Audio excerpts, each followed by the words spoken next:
les amis, comment vous allez? J'espère que vous allez bien. Alors aujourd'hui j'ai décidé de vous faire un petit tutoriel sur la décoloration de votre lace frontale, votre closure. Et pour ce faire, j'ai mis à disposition tout ce dont on aura besoin. Donc vous voyez, j'ai mon appareil de mesure qui est là, je l'ai pris sur Amazon, donc vous pouvez également commander le vôtre là-bas. C'est très important lorsque vous voulez faire des teintures, des décolorations à la maison pour pouvoir bien mesurer. Après, on a notre poudre. J'ai deux qualités de poudre. Il y a deux qualités, deux marques différentes, donc ça dépend de vous. Et après, j'ai mon développeur volume 40. Après, j'ai mon shampoing Special Tree. Après, j'ai mon aluminium, mon foil. Après, j'ai ma batteuse. Après, là, j'ai mon bol et mon petit pinceau à l'intérieur. Donc, et au début, vous avez vu ça, c'est la closure. Pour ceux qui me suivent sur mes réseaux sociaux, j'ai eu à décolorer cette perruque il y a cela quelques jours, mais la closure, je ne l'ai jamais décolorée. J'ai porté la perruque plusieurs fois, à plusieurs reprises, mais la closure, je n'ai jamais eu à toucher. Aujourd'hui, on va le faire ensemble et on va voir ce que ça donne. Comment décolorer notre closure à la maison avec les éléments dont je vous ai montré. Donc, voilà. Et je prends mon bol, mon petit pinceau, je vais mettre la poudre à l'intérieur. Cette poudre, généralement, elle vient avec une cuillère. Donc, une cuillère de mesure, vous prenez juste une coupe. Moi, je préfère utiliser celle-ci. Et voilà, mais ça dépend de vous. Vous pouvez utiliser l'autre et tout. Ça joue les mêmes effets dans tous les cas. Donc, je vais prendre juste une coupe parce que vous allez voir, j'ai une cuillère, je ne sais pas comment on appelle ça, à l'intérieur que je vais prendre juste une coupe. Comme vous avez vu, je le mets dans mon bol. Et voilà, c'est simple.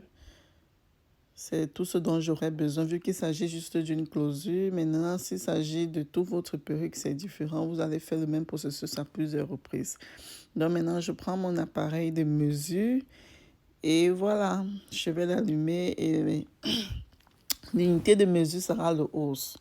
Donc, je dépose mon bol avec... OK.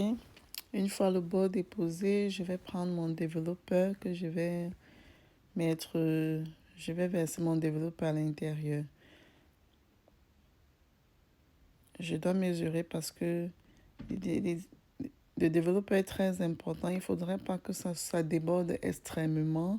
C'est pour ça que je mets sur l'appareil de mesure et je dois m'arranger à ce que ça soit 1,5 os.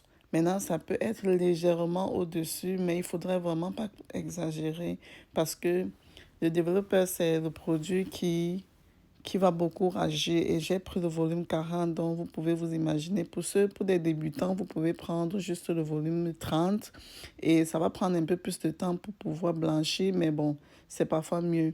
Donc, je vais battre mon mélange et jusqu'à obtenir une pâte homogène sans grumeaux à l'intérieur. Comme vous le voyez, il faudrait qu'elle soit vraiment, vraiment de chez Lisse. C'est pour ça que j'ai pris le batteur et voilà. Toujours mettre vos gants parce que c'est très important lorsqu'on travaille avec des produits chimiques. Donc, il est toujours important de mettre les gants. C'est pas bien quand c'est en contact direct avec notre peau. Donc, je vais enfiler mes gants. Et voilà, ma closure est bien installée. Je vais prendre à l'aide de mon pinceau, je vais tout simplement appliquer mon mélange sur la closure. C'est-à-dire, et je vais l'appliquer de façon très légère, éviter d'appuyer, de l'appliquer avec la force, sinon le mélange va comment on appelle ça? Le mélange va se retrouver de l'autre côté et si vous ne voulez peut-être pas teindre toute votre perruque, ça sera pas beau du tout à voir. D'où il est important de l'appliquer légèrement juste au-dessus de la closure pour pouvoir la blanchir, pour pouvoir la décolorer. Donc, je vous montre comment je fais. Vous voyez, je ne l'applique pas en profondeur. J'essaie juste de déposer sur toute ma closure entière. tout. Le processus est vraiment, vraiment important parce que sinon, si vous ne voulez pas avoir à gâter votre closure, il est vraiment important de l'appliquer avec beaucoup de finesse. Donc, on va faire ensemble. Et si vous voulez avoir un petit tutoriel sur comment décolorer votre perruque à la maison, n'hésitez pas à laisser un commentaire. Et si vous aimez la vidéo, si vous avez des critiques, si vous avez des suggestions, je suis très ouverte par rapport à ça. Donc, comme vous le voyez, je l'applique sur toute ma closure entière. J'ai eu à porter cette perruque plusieurs fois. J'ai même mis la colle, mais j'ai jamais eu le temps, en fait, de décolorer la closure. Donc aujourd'hui, quand je voulais le faire, je me suis dit, pourquoi ne pas le réaliser ensemble si ça peut aider plus d'une personne. Donc voilà. Le processus est vraiment simple, de chez simple. Et après, vous voyez, quand généralement vous achetez les perruques, toutes les perruques ne viennent pas déjà. Les perruques avec closure, les closures ne viennent pas toujours déjà décolorées. Donc il est important pour ceux qui ont une peau plus foncée, après avoir décoloré comme celle-ci, vous pouvez rajouter la teinture pour pouvoir avoir la teinte de votre peau et donner l'effet vraiment naturel. Parce que le but de cette opération est lorsque on met notre perruque sur notre tête, qu'elle puisse collaborer, qu'elle puisse être synchro avec notre couleur de peau, qu'elle puisse donner l'effet vraiment naturel. C'est pour ça qu'il est important de toujours procéder par cette étape. Voilà, une fois j'ai fini, je vais prendre mon papier aluminum et après, je vais la couvrir et attendre. Ça dépend de tout un chacun, 15 minutes, 20 minutes, 25 minutes, 30 minutes. Mais il est important de toujours venir, de checker pour voir à quel niveau ça se trouve. Et voilà. Donc, vous voyez, j'ai mon papier aluminum qui était déjà à disposition. Je vais tout simplement couvrir ma closure et laisser reposer quelques minutes.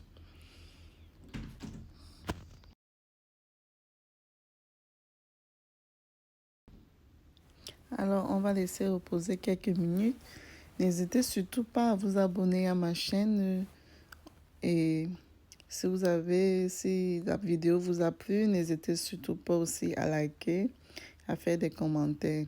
Après quelques minutes, j'enlève mon papier tout simplement. Vous voyez, ça a déjà changé de couleur. Je vais tout simplement aller laver ma closure et enlever tout le produit là-dessus. Et sans oublier le shampoing, parce qu'après avoir enlevé le produit, il faut appliquer le shampoing pour pouvoir bien neutraliser. Donc, comme vous voyez, on enlève la closure, on enlève le produit sur la closure.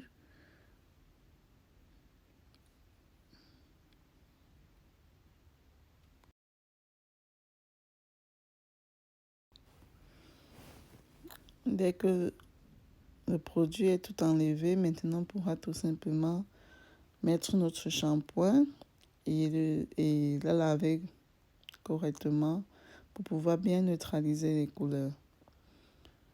Donc, il est important, quand vous utilisez le shampoing, après, lorsque vous voulez utiliser l'après-shampoing, il est préférable de rincer à l'eau froide.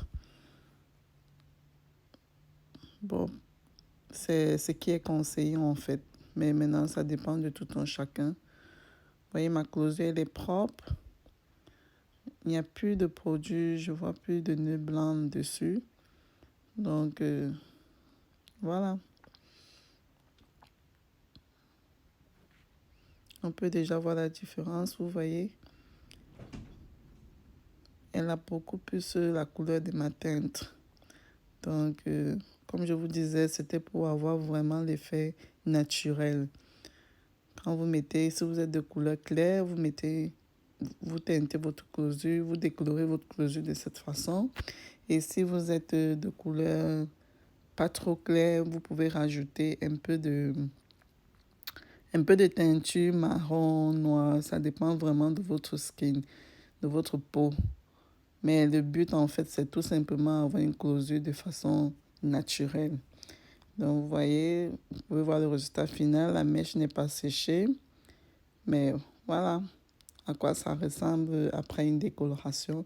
Vous avez vu le avant du process, comment elle était.